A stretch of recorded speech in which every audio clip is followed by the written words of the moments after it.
Bit of a view there. Hopefully the camera's not angled off to the source of light too much, otherwise it'd be shitty exposure. But anyway, been clearing land for the past few days at home. It's a pile of work, and I broke my smaller chainsaw, so I've been slinging this great big falling saw around. Burning branches and shit. But anyway, there's been no shortage of interesting emails coming in, right? Informative emails. Thank God there's a shit pile of people out there that actually care about what's going on the planet today, because it's getting worse and worse. Where am I today? So that, I'm going to call that a hill off to your left. And yesterday evening I was on the other side of that hill, the next valley over, coming up from that left drain. Then straight back that way behind me, if you go as the crow flies too, probably over top of the final one you can see is where that Nemint Lake is. And I have had a lot of people email in about fishing at Nemint Lake and being freaked out at the north end, I guess it would be, or the west end. West end probably. But I'm gonna go back there. I got a couple kayaks now. I'm gonna go back there and snoop around here fairly soon. I want to find that cabin. I want to find both those cabins that I went to when I was a little kid. Now anyway, before I get off on a few different topics, which is easy to do, I'm going to get some more voices heard because they're piling in. And every single person needs to be heard. Now listen to this. I haven't proofread anything, obviously. Never do. No time. Alright, but listen to this. One experience as a little girl. Hi, I enjoy hearing the experiences you and others have shared regarding the outdoors and wildlife, and love seeing the places you haunt and hunt. I was raised in Washington State and had parents who loved the mountains too, who did a lot of camping, and I was especially fortunate to have a campfire girls leader who had us in the woods a lot in the summer also. I was raised in Ellensburg, which is a 30-minute drive from Great Primitive Camping. We don't have camping labeled as primitive camping here in Canada, so I'm not quite certain. I'm not up to speed of what that is. Maybe somebody should write into me sometime what the different labels of camping flavors are and what that includes. I spent a great deal of time at the lake. Lake Cachis. Sounds like Cachis, okay? Lake Cachis. Lake Wenatchee and Lake Chelan. My dad and two of his brothers went deer hunting every season and took us all for Sunday drives and picnics, just loving the outdoors. He was an architect but preferred working with his hands and worked construction on 5 of the dams in the Columbia River and at least one freeway overpass. When I was about 8, 1963, Mom fried chicken and we went to see Diablo Dam on what is now the North Cascades Highway. There were 5 of us kids, I'm the second oldest, and I remember there being a picnic table on the side of the road and a scenic lookout. We were getting ready to eat and Dad bought us all Butterfinger candy bars.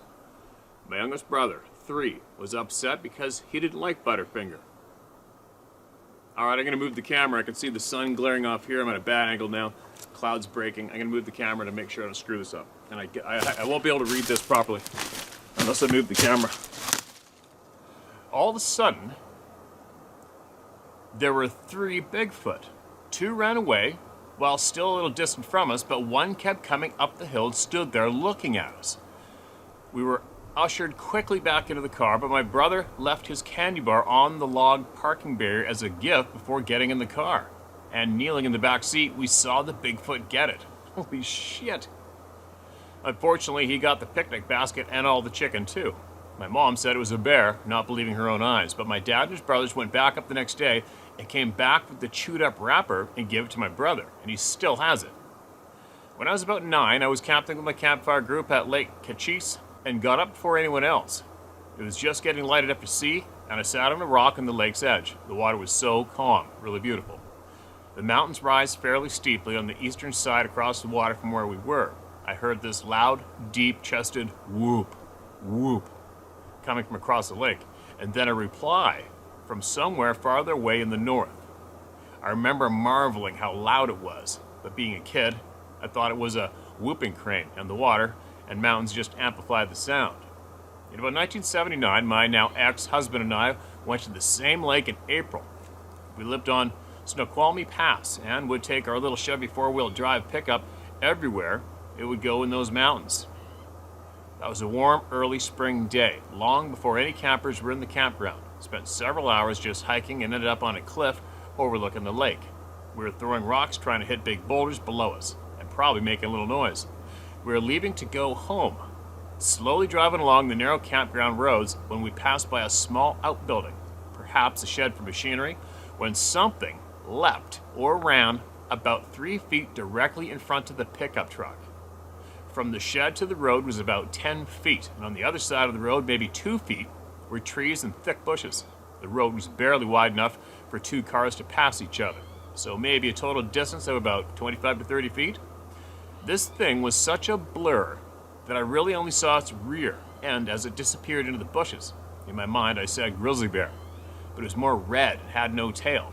All 4 feet went into the bushes at once, so I didn't get to see its feet, but the back end was as big as a Clydesdale's. I knew it wasn't a black bear, it was way too big. Running on all 4s, it was taller than the hood of our Chevy pickup.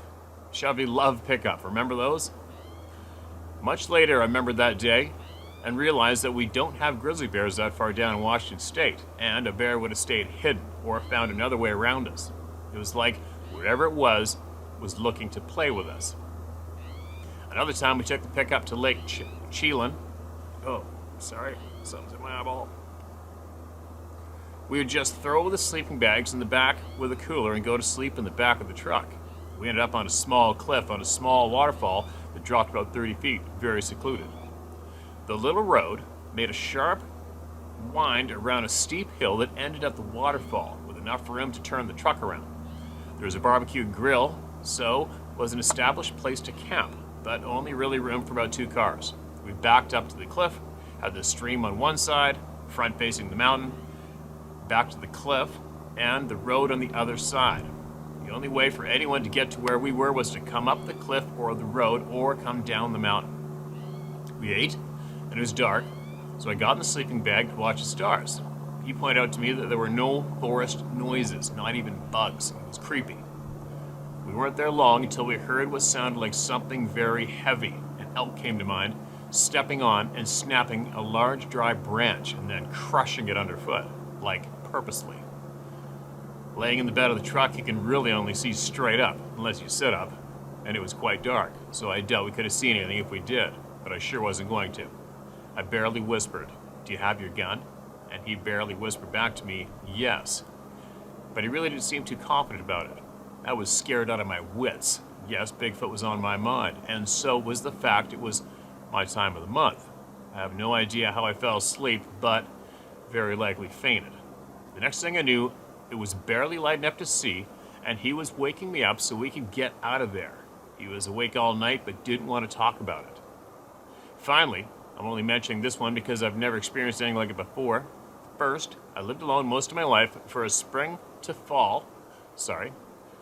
First, I lived alone most of my life, and for a spring to fall in a cabin in Denny Creek on Snoqualmie Pass with no one around. I walked for 4 years in the wee hours of the morning to and from work. Anywhere just over a mile to 5 miles in all weather. I did a lot of hiking and refused to let anything scare me. But we lived in Enumclaw, Washington, 1978 for a year. One day I went for a walk to the outskirts of town.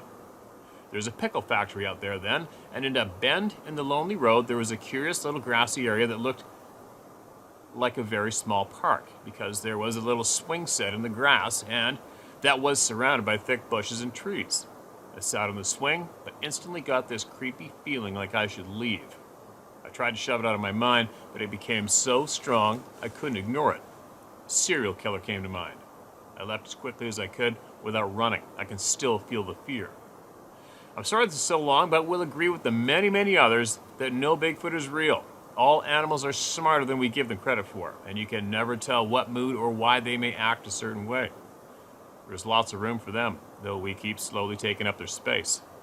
I think it only right that people are made aware that they exist, and like any other thing in nature, we need to know how to behave in their territory. The world was made for man, and as good stewards of it, we should behave with knowledge and wisdom and a sense of duty to keep it healthy. Thank you for passing on your experiences and those of others, which can help us to do that.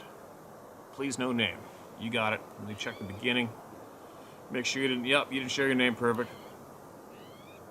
There's another one. Another member of the Club of No Return. And I'm curious to know what your boyfriend was troubled about that night in the box of pickup truck. He didn't sleep at all, and he didn't want to talk about it. I wonder if that thing had a little peek at him over the edge of the pickup truck, and he does not want to talk about it. Probably a good chance of that, isn't it? Thanks for sending that in. It's another one. And here comes another one. It's titled My Experience. Dear Steve, thank you for your channel. I've been a follower for quite some time now. Not sure how long exactly, but what you're doing is the right thing to do. Thanks, man. Appreciate it. My experience happened almost 50 years ago when I was only 6 years old, which would be 1973. I've never spoken of this, never. You're not the only one. We've got a lot of people stating the same lately. Coming forward, that's good. My papa and grandma moved to Ogden, Utah in 1971. My papa was a retired school principal, and he took a job at the Theocals Clearfield Job Corps Center through a longtime hunting friend. I went to visit every summer from the time I was 5 until I was 8, and then they moved back to Ohio. The house they lived, I was at the foot of Mount Ogden in the Wasatch Range, and on most weekends, my papa and I would go up the mountain. He was an avid outdoorsman, and he was passing this along to me. One weekend, we hiked to a waterfall in a canyon that at the time was quite secluded and hard to get to. We made the waterfall around 2 in the afternoon, had a lunch that we brought, and enjoyed the scenery. We were the only ones there. When we started back, the shadows were getting longer, but still daylight. I should say that the hike in took about 4 to 5 hours with rests along the way. As we got down closer to home, there was a road with a runoff canal that ran alongside. My papa explained that the canals channeled snowmelt down from higher elevations for irrigation. From one side of the canal to the other was about 12 feet at the top. As we were walking along the road, I could hear something walking in the scrub alongside of us, up the mountain to our left. Heavy walking and the sound of sticks breaking and trees being pushed out of the way. Whatever it was not trying to be quiet. I saw my papa turn his head and stop for a second, and then he said, "Let's get going, Scotty." My name is Scott. And he picked up the pace. I didn't say anything. I just started moving faster. After a minute, I didn't hear the sounds again. We continued for about 1/8 of a mile when I turned and looked back, and there by the side of the road, on the same side of the canal as us, stood a large, hairy man. The hair was dark reddish brown. I can't really say how tall, but taller than Papa, and he was 6'1". It was staring at us, not moving. I turned back towards the way we were going so as not to trip and fall, and then looked back again. When I did, it turned and stepped across the top of the canal with little effort and went back into the scrub. Papa and I never spoke of this, and it was several weeks before we went up the mountain, but we never went back to waterfall. End of story. Wow. I wonder if you, be curious to know if you actually told your grandpa what you saw. And I'll bet, wouldn't matter who you were, how old you were, you see one of those things and it is tattooed in your memory. Tattooed for the rest of your life, and you probably don't stop thinking about it much. Like, I wonder how often people think about their experience in their lifetime, their average day. I know for me, I mean, it's tough to go more than a couple days max without thinking about it some way or other. It's just not possible. It's kind of weird. It doesn't matter where you go, like in places where I am right now, or for me driving the length of BC, I'm constantly looking. You can't stop yourself. You cannot stop yourself from constantly looking. Not like a paranoid look, but you're driving along and you can't help but double take at something large and dark off in the distance. You just can't stop yourself. Pretty interesting. 6 years old, remembers it vividly. Thanks for that email, man. Appreciate it. One experience that gave me the chills is the title of this one. Hi, Steve. Thank you for doing what you do. I'll try to keep this succinct. I know you get quite a large amount of email. A few years back, I went up a mountainside near Cougar, Washington, ahead of my daughter and son-in-law to see if I couldn't flush a nice buck into their sights. I didn't have my license that year, so I wasn't actively hunting and still wanted to do what I could. It was both uneventful and unfruitful until I started working my way back down. I get chills even now thinking about it. I have really solid skills when it comes to listening to my instincts. I'm intuitive to the point that my fight or flight notions take precedence over all things. Good for you. I love hearing that. And on my way back, I became aware that everything stopped. No noises, no wind in the treetops. Even my footprints felt muted, for more so than my careful foot placement. The air didn't even move and felt dead, cloying, heavy. I never go anywhere unarmed, so without me even thinking about it, I drew my Beretta and put my back to a large Douglas fir. My mind was intensely focused on surviving, but I didn't panic. I wanted to run, my breathing was shallow and fast, and realizing that, I worked to slow it down so that I could more easily hear what I needed to hear and not hyperventilate. I'm not sure how long I stood there. I have no memory of how long I was against that tree. My thoughts centered around a big cat. At the time, I believed I was being stalked by a cougar. After hearing the kids, I was able to peel myself from off of the tree, and after scanning the ferns, undergrowth, and nearby trees, I started to make my way towards them. On reflection, I don't believe a cat was hunting me. A cat is a natural part of this world and doesn't have the supernatural influence on it that would cause what I experienced. I have never spotted nor heard anything. I still do not know what is the cause of my primal reaction, but it happened, and I absolutely trust my instincts. I shared my experience with the kids, but not in detail. My son-in-law must have picked up on my unease, though. It wasn't too long after that when he shared his own experience while bow hunting. He was alone. He was along a creek and had multiple rocks fly over him and hit the water to his left and downhill. I'm convinced. I was always skeptical, but I am no longer. Thank you, Todd Schrull, Woodland, Washington. Todd, thank you, man. That bow hunting experience with your son-in-law sounds familiar. It's almost like he possibly wrote in and told us about it. That sounds really familiar. Might have to move again. This bent over branch is going right up my ass. And it's not feeling too good. What do you say about that one? Welcome to the club. Welcome to the club and no returns, but all you can say. And another and another. All right, I'm going to move this camera again and keep going. Get a little more comfortable. There we go. How'd I do it?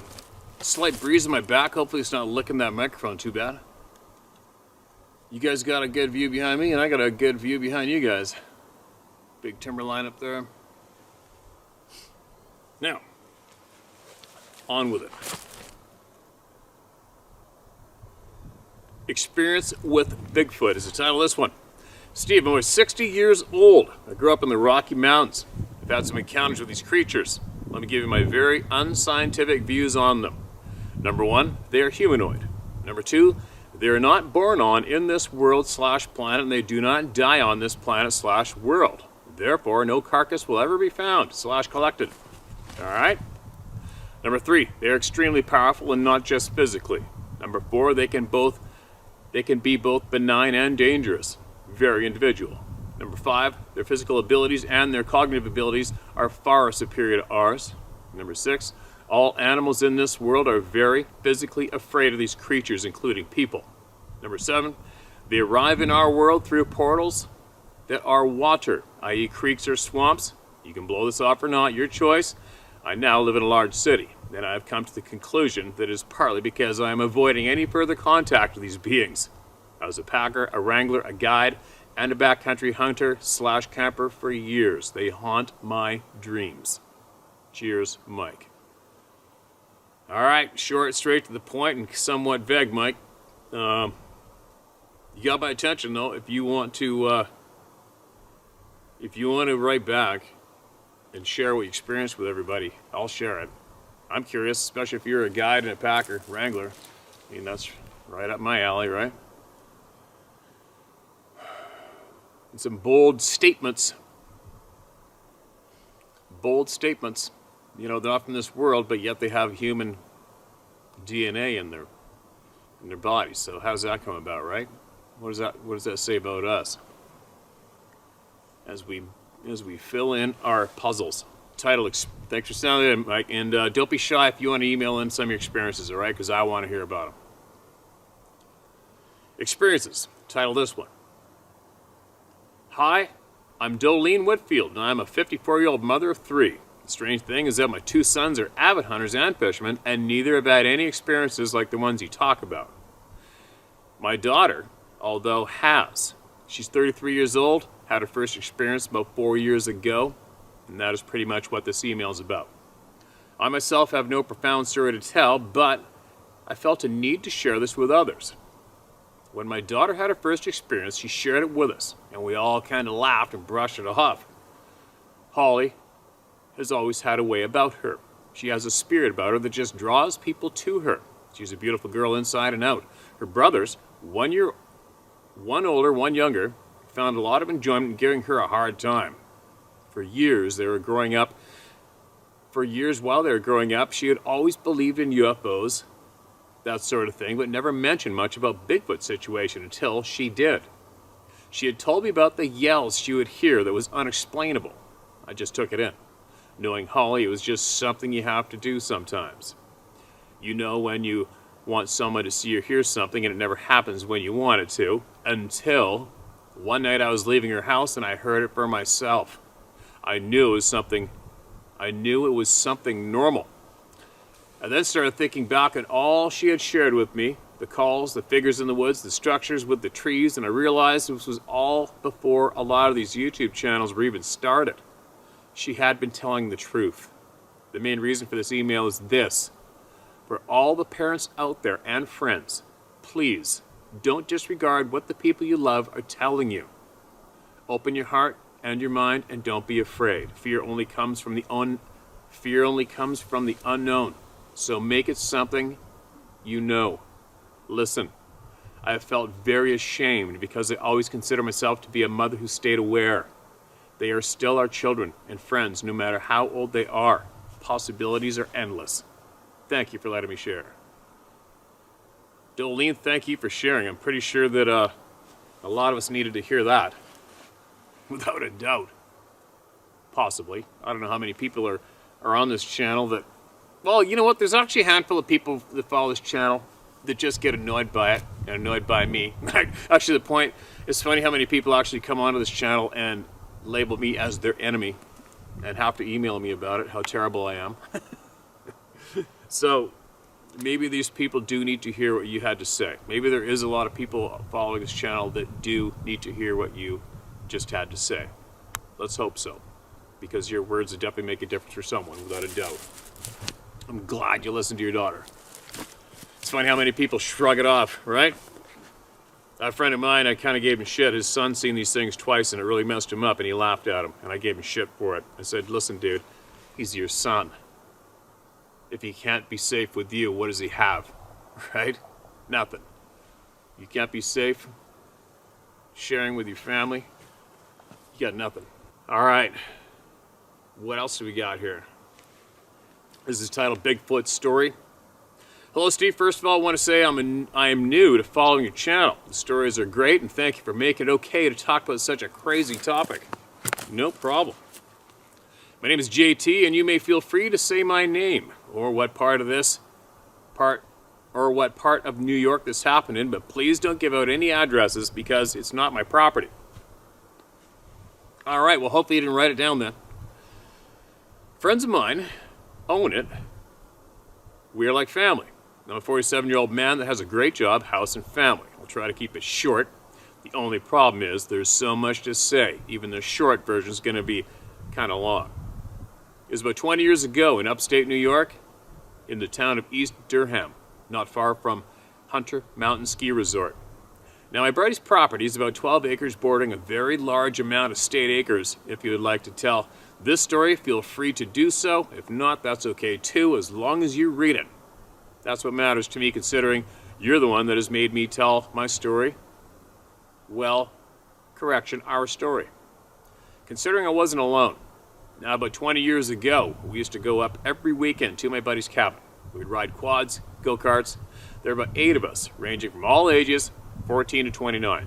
It didn't matter to us. If you could ride hard in the woods, you can come. That is our rule.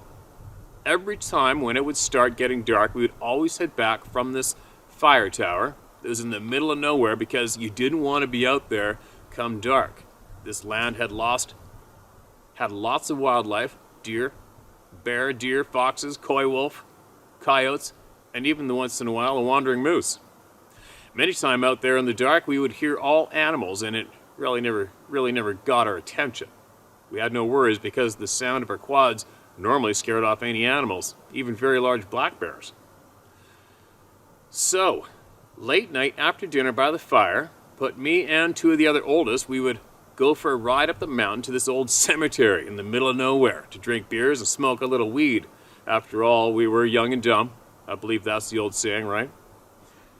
We were up the cemetery doing a thing. We have no lights with us, no guns, no nothing but beer, weed, and our quads. We were in the cemetery, which is about 40 by 80 feet in diameter. We've drank about 3 beers apiece so far and proceeded to roll our joints using the dim lights that our quads provided. We're pretty loud. We're joking, we're yelling, we're having a good old time so far. About 40 minutes have passed, and it was at that time the only tree in the middle of the cemetery, which was a massive oak tree, I know this because of the amount of acorns that were littered in the cemetery floor beneath it, began to shake. Branches falling and breaking, scaring us half to death. We all ran to a different corner in the cemetery, trying to take cover. The first thought that came to my mind was a bear. My buddy to the right of me screams, "Bear, bear, it's a damn bear," while running to the corner of the cemetery. I trip over a tombstone, fell flat on my face, cutting my forehead on a rock. Oh, that sucks. Then I heard the most terrifying sound anyone can hear. At that moment, a gigantic thud. Afraid to turn around, my other 2 buddies, which I think are gone because I'm not hearing a sound from anything, but what landed right behind me, it was a rumble that was so deep, it made every hair on my body stand, and just at that time, I pissed my pants. Yes, that's right, Steve, I literally pissed my pants. As I hear footsteps getting closer to me, I get on my knees and began to pray. I'm talking softly to myself, not knowing what to do next. The rumbling stopped, and then I heard, which I assumed was a very low growl. My buddy to the left, who happened to be the oldest, he's about 29 years in age, he said to me very softly and slowly, "Do not move, do not move, do not turn around." Not knowing what to do and scared half to death and pants full of piss, I slowly turned my head over my left shoulder while still on my knees in a praying position, not facing what's behind me.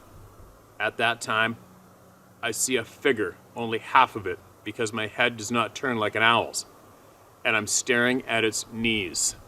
Not trying to look up, I finally get to his torso, which, not for nothing, had to be about 65-inch waist. At that time, I was a young man at 6'1", 315 pounds of solid muscle. I myself had a 36-inch waist. This thing's waistline dwarfed mine. Finally, while trying to turn around, I stumble to the right and I fall on my butt, putting both elbows on the ground behind me, now staring straight up at this thing. And I say thing because now half of its body is in the headlights of my quad and the other half in complete darkness. And he starts growling once again. I wasn't sure if its aggression was towards me, or he was scared to death from the quads running, or he felt outnumbered. But believe you me, he was not the one that had to worry at that moment. Terrified for my life, not knowing what's going to happen next, I stayed there for about 5 minutes, but it seemed like an eternity. 5 minutes in wildlife time is eternity. For any of you curious about what 5 minutes is like in a terror situation, mark your watch and time 5 minutes and pretend you're outside of a shark cage and there's a great white right there for 5 minutes. Time it. That's a lifetime. 30 seconds is a long time in wildlife encounter time. Any encounter time. I'm not saying this is wildlife. Finally, he steps fully into the light. This massive being, and I say being because it resembled a man covered in thick hair. It's about 4 times the size of Hulk Hogan in his prime. The sheer power and strength that is clearly visible in this being's body structure was absolutely terrifying. Yet it's amazing. Terrifying yet amazing is like the most beautiful painted portrait I've ever seen in your life. He was absolutely spectacular. As my mind began to race, I'm noticing I'm losing my fear of this being. Now I've noticed the longer I stared at this being in the eye, the more aggressive and agitated he became. So I put my head down, got on both knees, and bowed in front of him as if saying, "You're the man, I give up." After about a minute or two, his growling subsided and turned into a couple of faint grunts. He took about 5 steps back, looked at both of my friends as if to say, "I could break you 2 in half easily."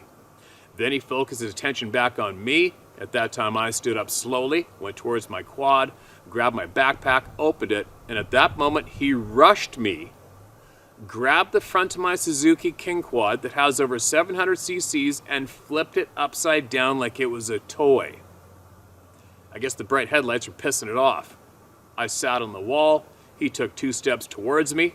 I quickly remembered if I get down on my knees, he will calm down. So that's what I did. And he backed off once again, made 4 or 5 light grunting sounds, and that's when I heard tree branches snap to the right of us. That's right, Steve. He wasn't alone. As we heard the footsteps to the right of us getting further and further away, as if to say, "I have my eyes on these 3. Go now to the others," who were close by, he kept us in check. I stood up once again, 6 foot, 1 solid muscle, over 300 pounds. He looked at me as if he was impressed and also worried about my size. Just at this time, I noticed a smell. This whole time, I have not smelled it. Everyone always says how bad they smell. I wouldn't call it a bad smell. It was definitely something I'd never smelled before. Or I can't describe it. It was nothing like a skunk or a wet dog. The closest thing I could say is maybe rotten meat. His fur was very thick, about 2 inches long, and his nose was about 3 inches wide, and his chin was so incredibly muscular.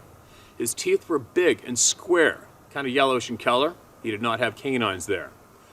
Where the canines should be was a little point, not much different than the other teeth in his mouth. I noticed the size of his hands, which I could only describe them shaped like a human's, but 4 times the size of a male gorilla's. Well, I never looked at him from the knees down. I don't know what his feet look like. I never saw him from the knees down. This magnificent being is a spectacular specimen of nature. These beings should be protected. He did not harm any of us, even though he could have very easily. And no one would have ever known what happened to us. He was protecting his own, watching us until they were gone. He then looked at me, turned to his buddies. He then looked at me, turned to my buddies, then right back at me. He started moving towards the side of the cemetery where his family members left from and headed into the darkness of the night. My buddies and I are still in shock over what just happened. We didn't say a word to each other, just kept drinking beers, looking the direction he left.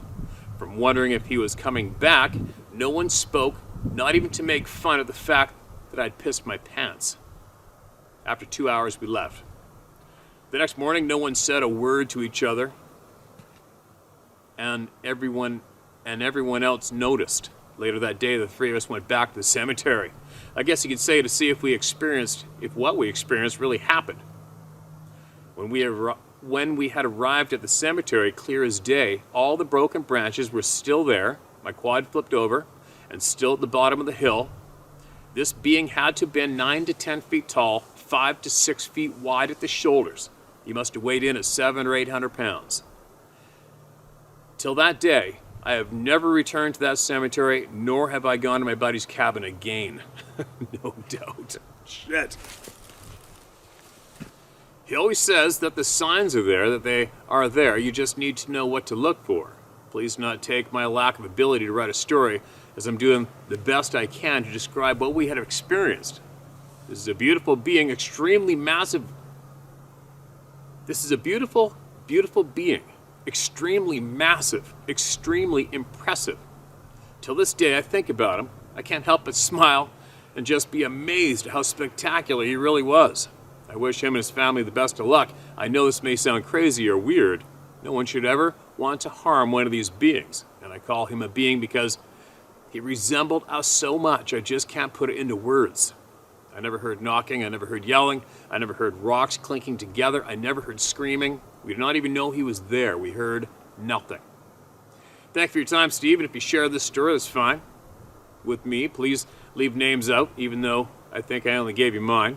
You know what, Steve? F that, you can use my name. Thank you so much for your time in reading this. Hopefully one day the government will acknowledge that these magnificent beings are people too, with families, and put them on the endangered species list. And stop worrying about bankrupting the lumber industry and protect their habitat from being destroyed, because they are on the move. They are traveling south, right into backyards, suburban communities, and more people are coming into contact with these beings every day. Thank you, Steve. Keep fighting the good fight. JTM. All right, man. Holy shit. Oh my God. That is basically what I would consider your absolute worst nightmare experience. Probably only next to getting picked up and dragged away or getting the shit whipped out of you from one of these things. That's an incredible, shit-eating, extremely terrifying experience for any human being on the face of the planet today. Picture it, you guys. Were you picturing yourselves being there in front of that thing? The way he just described it? Imagine that. Stand up, go up for your backpack, and the thing runs over and flips your quad upside down like it was a Tonka toy. Probably thought you were going to pull a piece out of your backpack. I'm guessing. Well, for sure he was. And the same old description. Looking absolutely human, right? But not quite. Crazy. As I'm looking on the skyline, the timberline, top of this mountain.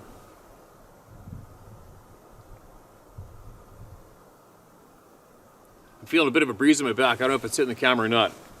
I don't feel like going home yet, so I think I'm going to move the camera to ensure there is no wind hitting that microphone, because I can't stand that sound when it does it. And I'm going to get some more voices heard while I'm up here. I'm going to make sure every single frickin' person gets heard, no matter what. Eventually, I will.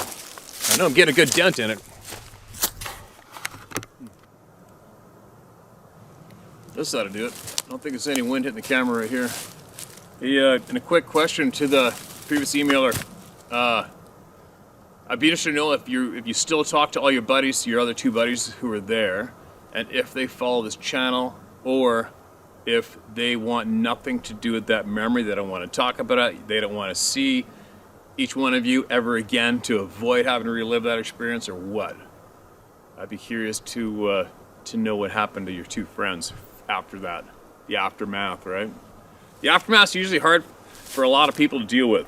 They don't want to acknowledge it. They don't want to talk about it. They don't ever want to face that fact that they witnessed that ever again, you know? All right, here we go. This is titled Jacarilla Photo. Dear Steve Isdall, I've written to you a couple of times by email over the past year. I appreciate your YouTube channel, the straightforward content, your videos, your traditional American independent ethic, your moral courage, your native intelligence, your bush smarts, your rants, your good humor, your integrity, and your respect for animals. And you are right. You may use my name, the names of the people I mention, and the places I mention as you see fit. You have my permission and the permission of the people I mention by name to do so, as I've discussed the matter with them. It's about this digital photo. Who? Two experienced Jacarilla Hikariha. Sorry, that's how it's pronounced. Hikaria. Hikaria. Alright, this is how it's pronounced. Hikaria. Apache hunters. It's spelled Jicarilla. What? Not a bear. Apaches know bears. When? On or about November 1st, 2021 in broad daylight. Where? Hemish or Hemez. Spelt Jemez. Mountains, north-central New Mexico. About 50 miles south-southeast of Dulce, near Cuba, in the Santa Fe National Forest. At least 10,000 feet above sea level. ASL. Why? Hunting bull elk. How? Cell camera. Alright, so those are all the details. I work and I live in the Jicarilla Apache Nation in far north central New Mexico. In Dulce, Dulce, D-U-L-C-E, population 2,700, just a stone's throw south of the Colorado border. For this Indian U.S. Health Service, IHS, Dulce is about 40 miles as the crow flies, due south of Pagosa Springs, Colorado. Been here since early June this year. I get out around Dulce and the reservation making house calls and seeing patients, and these days, vaccinating folks with the different COVID-19 vaccinations, as they choose voluntarily, no mandates here. I'm 71 years old, originally from North Arkansas County, Arkansas, 45 years in the Army, Special Ops, and I ain't woke. We don't compel people to get vaccinated. No medical experimentation going on in the IHS, no matter what you've heard on CNN or MSNBC or any other 24-hour news channel. At any rate, I enjoy meeting and talking with the, oh my god, sorry, Hikaria. I gotta remember how to say that. Hikaria. With the Hikaria people, especially the elders. They are smart, honest, patriotic, spiritual, generous, courteous, and most have a rather sophisticated sense of humor, perhaps unique to their community. Since I've been watching your How to Hunt videos on YouTube this year, as I have the time, I asked the local folks, after we get acquainted and comfortable with each other, if they have ever seen or heard or otherwise encountered anything unusual or strange or interesting or scary in the bush or in the mountains around here. One day earlier this month, December 12th, I think, going about my usual public health duties in the community, I met Roland Chavez. We got to talking. Roland has worked full-time for the Tribal Fencing Authority for many years. He's out usually by himself in the most remote parts of the 800,000-acre, 12,500 square mile reservation year-round, inspecting, surveying, repairing, building, and otherwise maintaining fences on the tribal lands. He knows the reservation, and he is a hunter. He knows the bush, and he understands the indigenous fauna intimately. A good man for me to know. So, as is my wont, I asked Roland if he had ever seen or heard or otherwise encountered anything strange or frightening in the high bush on the reservation. Quote, "Well, I heard things and I felt things, but I never actually see anything," he said. "But my cousin and friend of his were hunting for bull elk down in the Hemish or the Hemez mountains down around Cuba at the southern part of the reservation, 7,700 to 11,700 feet ASL last month, and they came across a creature they never saw before. They didn't know what to do." Quote, "My cousin's friend took a picture with his cell phone, and then he, the friend, just ran away. My cousin stood there looking at the creature, and the creature was looking at him. Then after a few minutes, or maybe a few seconds, the thing just turned around and walked away on two legs like a man. He, his cousin, said it was big and tall, at least 8 feet tall, probably more, and very thick, and very wide, and very hairy, long and thick, reddish brown. A ginger bear walking on its hind legs? No. Witnesses say, not a bear. Roland said that his cousin had sent him the photo by text and that he had it on his cell phone. I asked him to send it to me. No problem. He sent it to me by text. And here you have it. On Wednesday, the 29th of December, 2021, I phoned Roland in Dulce and asked his permission to share the photo and his story of it, with attribution, to share with you and others. I explained to Roland, in case he was unaware, that you were a big game hunting guide in British Columbia with a popular YouTube channel, with big game hunting and Sasquatch experience themes, and you share email messages of encounters and photos of identified creatures in the bush. Roland thought this is a good idea and encouraged me to do so, saying that he hoped that one of your viewers might see the photo and identify the creature in it. And so, the more people who saw the photo, the better. Roland also said that his cousin and his friend who took the photo would feel the same. Permission granted. All right. By the way, I would have written and sent the photo sooner, but I couldn't contact Roland until yesterday for his permission to do so. Seems he was out of town in San Diego at the U.S. Marine Corps Recruit Training Depot at Camp Pendleton, California, for the graduation of his son and nephew from USMC Boot Camp. Semper Fi. You gotta love those First Nations, American Indian, Alaska Native, Arctic Indian lads. They've been some of our most redoubtable Can-Am soldiers and Marines for over 100 years. Remember Francis Pegamagabo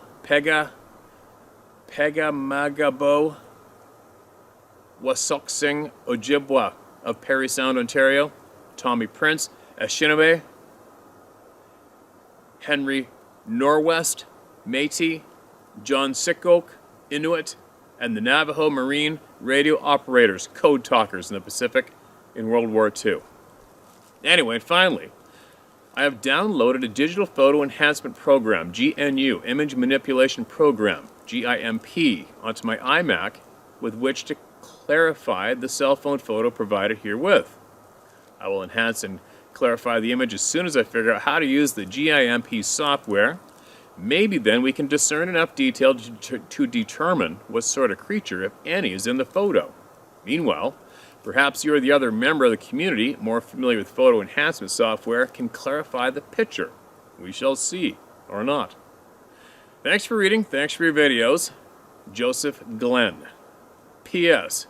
Did I send you the story of the little Bigfoot from Moon Lake near Jonestown, Mississippi in the late 1960s? I meant to, I can't remember. A good story from a reliable source. And she is as tall as a tree and black as midnight and hotter than a $2 pistol.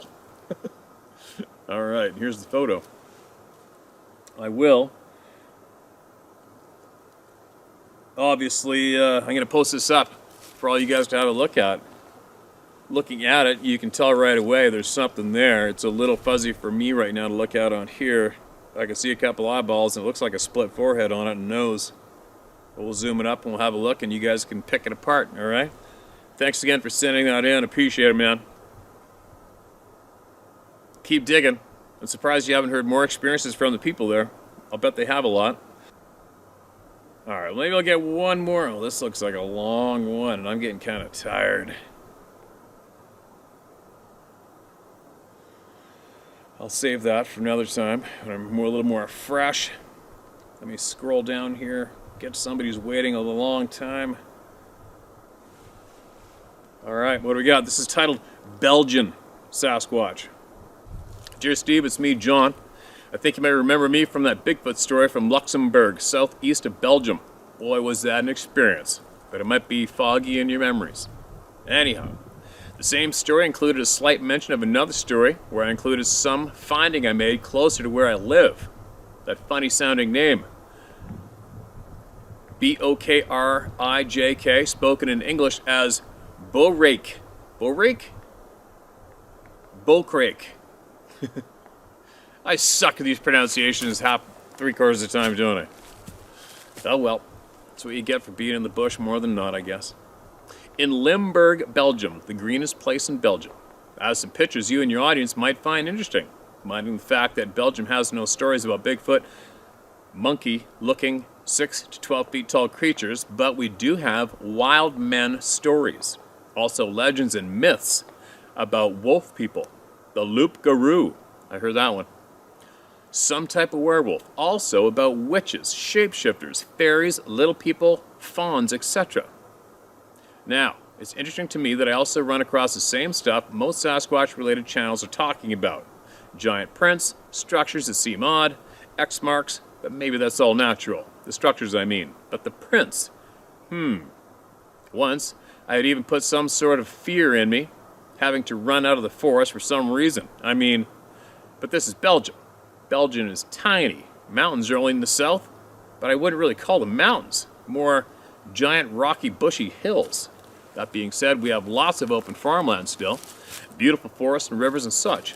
So, if Bigfoot visits or lives in Belgium as well, that means they are literally everywhere. I mean, again, Belgium, right? Who knew, huh?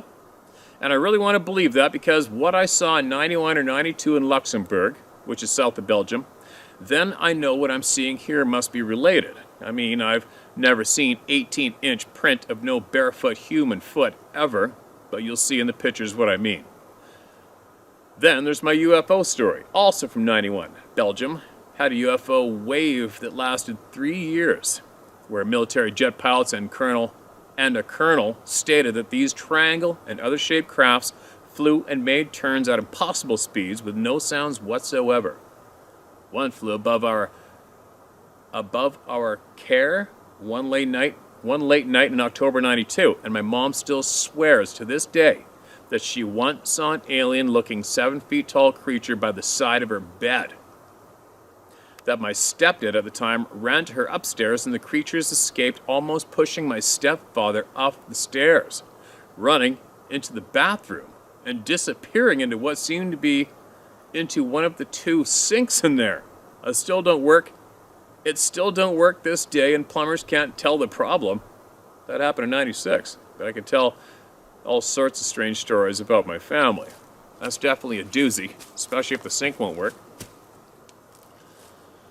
One time, my sister's ex-boyfriend told a story about this glass of beer that just moved from the table, smashing into the wall. And one time, my girl told who still lives with her parents, we've only been dating 2 years and she lives in Holland and I, well, you know, by now, Belgium. She told me she was alone in the house, no parents, and she heard noises in the kitchen and upstairs. And then at night, people were... Oh, sorry. I just scrolled ahead by accident. People were walking on her stairs, but every time she went to look, nobody was there. Stuff like that.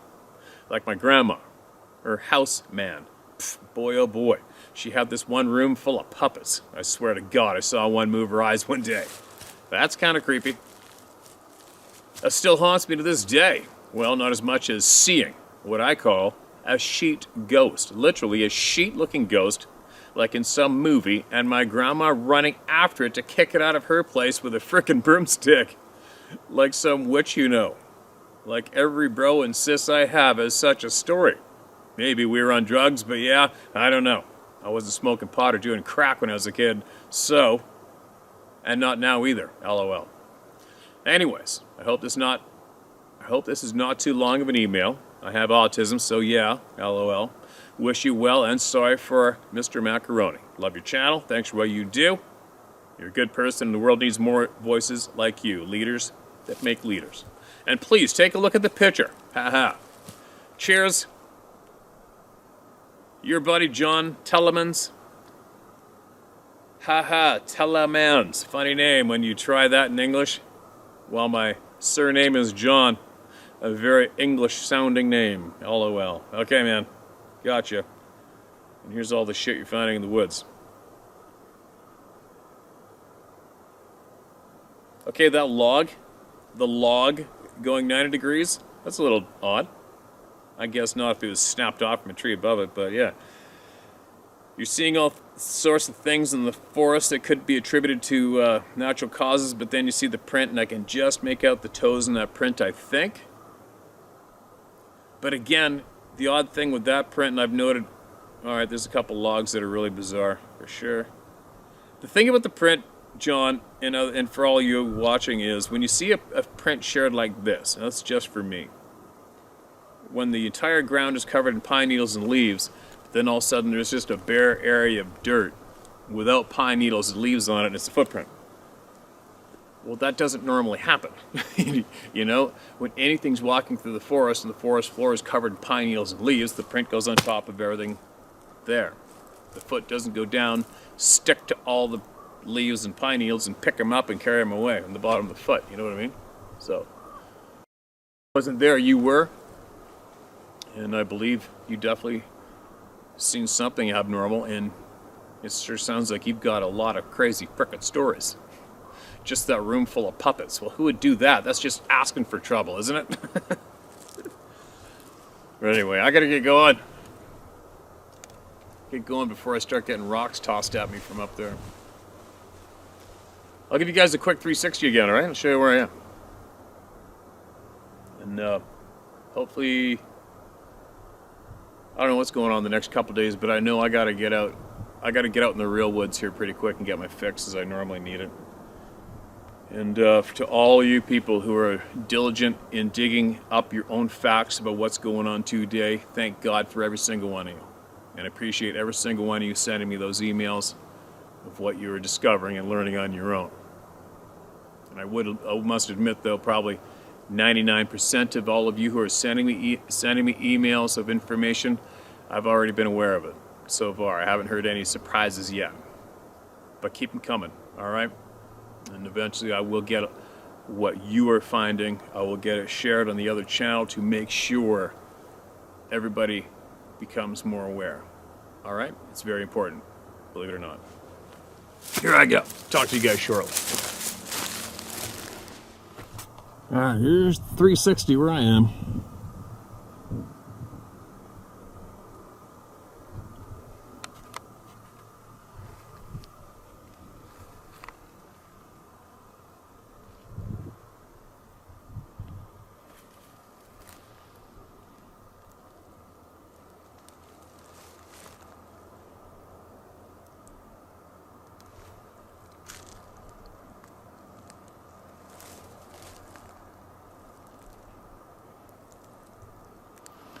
As the crow flies, that's where Creepyville is over there, over top of those hills. That's where I'll go in a few days. And there you go.